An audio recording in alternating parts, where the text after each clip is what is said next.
How to Simplify Tithing by Dr. David Jeremiah. And this comes from the Turning Points Daily Devotional. Hey Daniel. How to Simplify Tithing. Okay Daniel, I need to see what I'm doing here, buddy. Well, anyway. But above all, my brethren, do not swear, either by heaven or by earth or with any other oath, but let your yes be yes and your no be no, lest you fall into judgment. James chapter 5, verse 12. One of the reasons parents give children a weekly allowance of money is to teach them financial stewardship.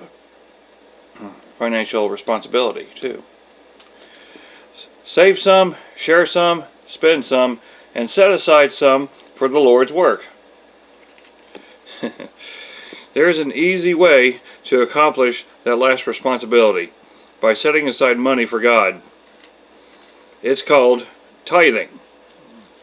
The principle is this: the tithe belongs to the Lord, as said in Leviticus chapter 27, verse 30.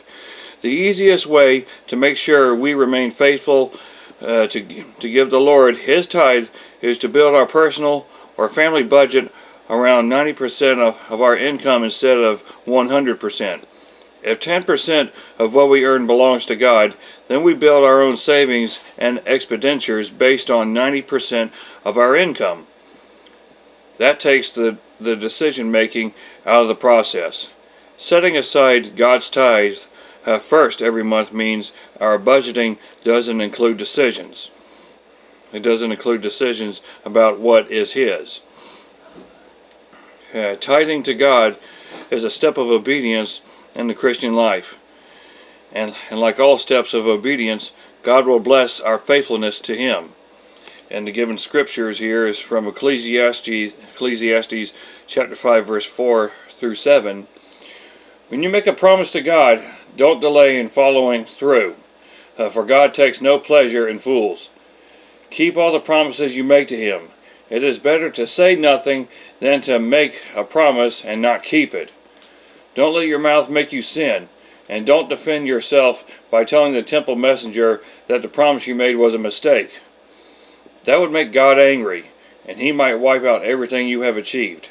Talk is cheap, like daydreams and other useless activities. Fear God instead. And in conclusion, God demands the tithe, deserves the offerings, defends the savings, and directs the expenses, as said by Stephen Olford. And this has been How to Simplify Tithing, Daily Devotional by the Reverend Dr. David Jeremiah.